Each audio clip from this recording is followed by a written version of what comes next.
Bismillahirrahmanirrahim. Assalamu alaykum, hürmetli televizyon görüşler. İstiklal günlük haberlerimizi görüşenlerine kızgın karşıladığımız. Ben Abdullah Yalqun. Programımızda vatanımız Şarkı Türkistan ve dünyada bulunatkan gün tarafındaki haberlerini huzuruna sunuşturuşumuz. Kanalımızda diqqatinglar ekranımız olsun.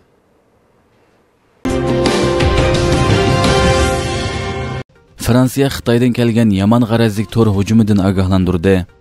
Fransiya Xalqaro radiosuning xabarida bildirilishicha, 21 iyul Fransiya davlatlik uchur sistemasi bexatarlik idorasining boshlig'i Fransiyaning Xitoy bilan munosabati bo'lgan xakerlar guruhining cho'ng tipdagi yomon g'arazlik tor hujumiga uchirganligini bildirgan. Fransiya davlatlik uchur sistemasi bexatarlik idorasining boshlig'i Guillaume Popard bu vaqtdagi bayonotida Fransiyaning hozir chet elning zo'r ko'lamdagi tor hujumiga uchrayotganligini bildirgan va APT-31 deb ataladigan mazkur xakerlar guruhining Xitoy bilan munosabati borligini aniq ko'rsatib o'tgan. Fransiya hukumati navbatda qaysi shirkatlarning xakerlar hujumiga uchirganligini oshkorlamagan. Ammo faqat APT-31 xakerlar guruhining Fransiyadagi nurg'un o'rinlarga keng ko'lamli tor hujumi qilayotganligini ko'rsatgan. Mazkur xakerlar guruhi odatda josuslik yoki texnika o'g'irlash bilan shug'ullanadigan. Fransiya davlatlik uchur sistemasi bexatarlik idorasining uqtirishiga asoslanganda, xakerlar uylarga o'rnatilgan routerni yetkazish nuqtasi sifatida qo'llanib, yoshirin holda iz qo'g'laydigan yoki hujum qo'zg'aydigan. Ammo bu uqtirishdimi hujumga uchirgan o'rinlar aniq ko'rsatilmagan. Bildirilishicha, bu tor hujumi bu yil 3-oyning 5-ida yuz bergan Amerikadagi Microsoftning ilxas sistemasiga qaratilgan tor hujumiga o'xshamaydi ekan. Ayni vaqtda bu hujumga dunyodagi 10 minglagan Amerika tashkilotlari va mulozimatlariga ta'sir qilgan. 19-iyuldan boshlab Amerika, Yevropa Ittifoqi, Angliya, Avstraliya, Yangi Zelandiya, Kanada, Yaponiya va Shimoliy Atlantik ahdi tashkiloti ilgari keyin bo'lib ogohlantirish chiqarib, bular hozir uchrayotgan xakerlar hujumining Xitoydan kelganligini bildirgan.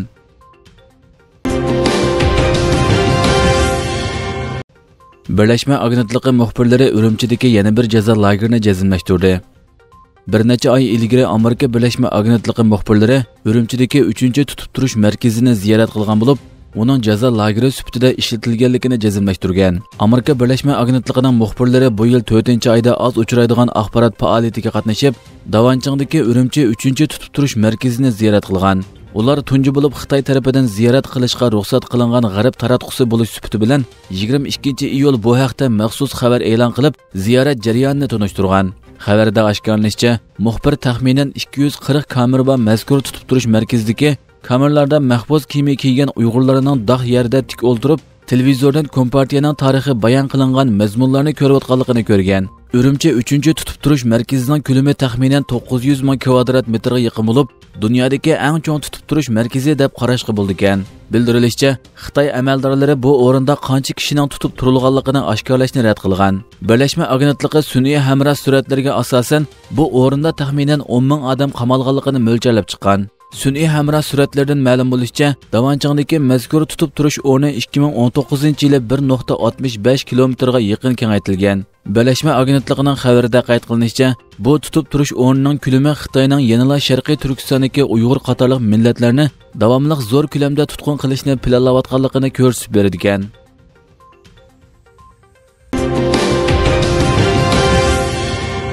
İstanbulda cho'ng tipdagi hayitlashish faoliyati o'tkazildi. Bugun 2021-yilda Qurbon hayit munosabati bilan İstanbulning Zaytunburnu rayonidagi Qizilchashma kultur markazi maydonida cho'ng tipdagi hayitlashish faoliyati o'tkazildi. Hayitning 3-kuniga o'rinlashtirilgan mazkur faoliyatni Xalqaro Sharqiy Turkiston tashkilotlari birligi tashkillagan bo'lib, 2000 ga yaqin Uyg'ur xalqi faoliyatga daxil bo'ldi. Faoliyat boshlanishidan burun jamoat arbobi Abduqodir Yapjon hayitlashish faoliyatiga qatnashgan necha yuzlagan Sharqiy Turkistonlik bolalarga hayitlik tarqatib berdi. Hayitlashish faoliyati Abdujalil Qorimning Qur'on tilovati bilan boshlandi. Orqadan Xalqaro Sharqiy Turkiston tashkilotlari birligi raisi Hidoyatullo O'g'uzxon tashkilotga vakolatan barliq Sharqiy Turkiston xalqining Qurbon hayitini tabriklaydi. U Xitoyning Sharqiy Turkiston xalqi ustidan yurgizayotgan bostirish va zulm siyosatini eslatib o'tdi. Bundaq bir vaziyatning muhojiratdagi Sharqiy Turkiston xalqining birlashishiga yetarlik sabab ekanligini ta'kidladi. Shundaqla navbatdagi kurashning Sharqiy Turkistonning mustaqilligi uchun tayyorlik bosqich hisoblanganligini, buning uchun har bir Sharqiy Turkiston xalqini har vaqt tayyor turishga chaqirganligini bildirdi. Arqadan Sharqiy Turkiston o'limalar birligining raisi doktor Atavulla Shahyor hayitlik tabrik so'zi qildi va navbatda Sharqiy Turkiston xalqining o'z kimligini saqlashining intayin muhim ekanligini, hayit kunlaridagi yig'ilishning Uyg'ur xalqining isil islomiy madaniyatining biri ekanligini, Uyg'urlarning milliy kimligi bilan dinniy kimligining ayrilmas bir gavda ekanligini ta'kidlab o'tdi.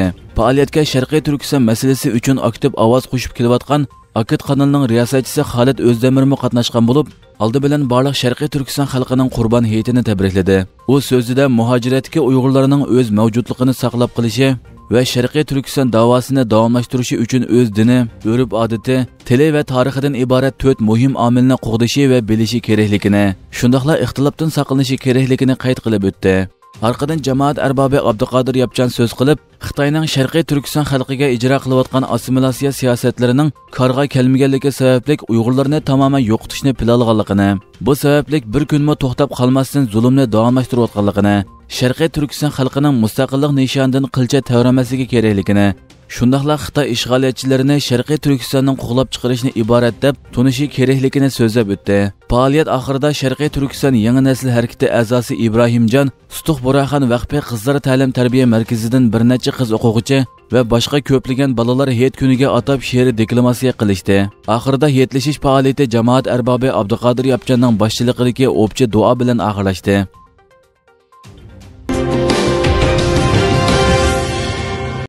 Xitoy atalmış Şinjan'a nuqtaliq yordam berish haqida maxsus yig'in ochdi. Atalmış Şinjan gazetining xabarida bildirilishicha, 19-iyuldan 21-iyulgacha 8-qitimliq atalmış mamlakatlik Şinjan'a nishonliq yordam berish xizmati yig'ini Aqsuda ochilgan. Yig'inda Chinchuango va Xitoy Kommunistik partiyasi Markaziy komiteti siyosiy byurosi doimiy komitetining a'zosi, atalmış markaz Şinjan xizmatini moslashtirish guruhining boshlig'i Wang Yang qatorliqlar qatnashgan.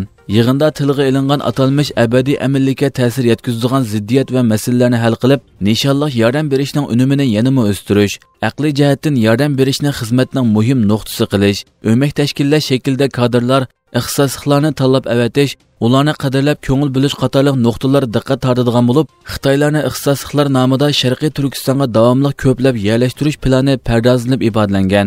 Yig'inda yana Sharqiy Turkistonni madaniyat bilan oziqlantirish, Sharqiy Turkiston xalqini 5 qalbdan e'tirof qilg'izish qatorliq yaqinqi bir necha yil ichida kuchab tashviq qilayotgan assimilyatsiya va xitoylashtirish siyosatini qayta ta'kidlagan. Atalmış Şinjan gazetimi bugun mazkur yig'in haqida bosh maqola e'lon qilgan.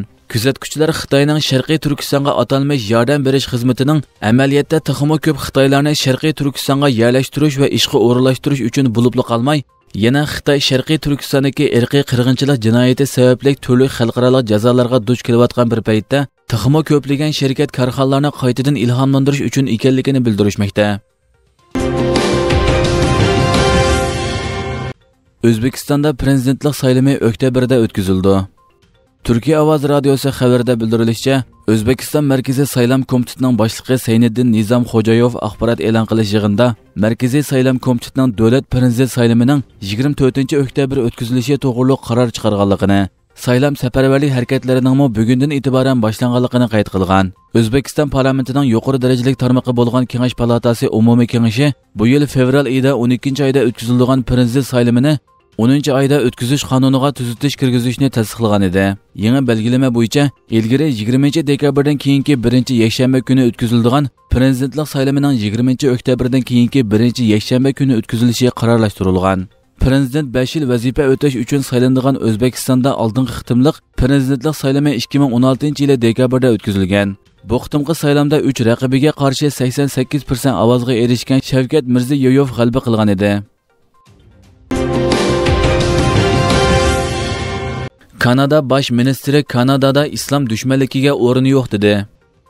Turkiya Ovoz radiosi xabarida bildirilishicha, islom dushmanligi mamlakatlik boshliqlar yig'ini Trudeau hukumatining ko'p sonli ministrlari, davlat organlari, amaldorlari, musulmon tashkilotlarining mas'ullari va jamiyatning o'xshamagan qatlamlarining rahbarlarining ishtirok qilishida to'r orqali chaqirilgan.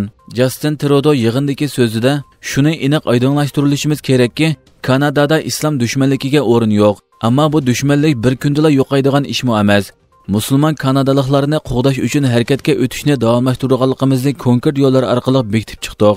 Hamda bu dushmanlik qachon va qayerda o'tirg'a chiqsin bir taraf qilish ahdimizni yengildik. Hukumat bo'lish sifatimiz bilan jamilar va jamiyat markazlarini qo'g'dash yo'lida mablag' silyapmiz. To'r asabiylliklari va radikallik to'rlarini buzib tashlab, oshqon o'ngchil o'chmanlik guruhlarini cheklayapmiz. Davlat miqyosida musulmon kanadaliklar bilan birlikda hammani bag'riga bosalaydigan, bexatar va hurmatga sazovor bir Kanada barpo qilishni davomlashtiramiz degan. Trudeau yana musulmonlarni o'z ichiga olgan har bir gruppa va e'tiqodiy kishilarning ko'chalarda, savdo saroylarida va xalqqa ochiq sohalarda bexatar va erkin ozoda holda harakat qila olishining zarurligini eskartib, buning uchun tegishli qadamlarni tashlashni davomlashtirganligini ta'kidlagan.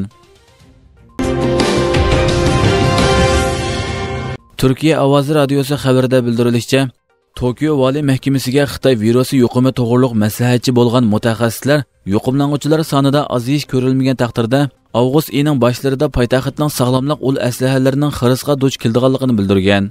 Yaponiya NHK kanalining xabar qilishicha, yaqinqi haftalarda Tokiodagi Xitoy virusi yuqumi ahvolini kuzatgan mutaxassislar Tokioning yuqumining 4-to'lqinini boshdan kechirayotganligini qayd qilgan.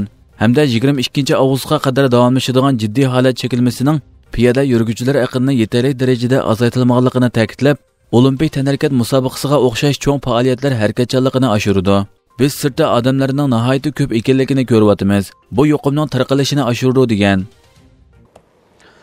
Hurmatli televizor ko'ruvchilar, shunday qilib bugungi xabarimiz mush yerda oxirlashdi. Inshaalloh atki xabarimizni ko'rishgacha sizlarni Janobi Alloh topshiramiz. Shunday qilib program oxirida ekran orqasidagi barcha xizmatdoshlarimga ko'pdan ko'p rahmat aytaman. Assalomu alaykum va rahmatulloh.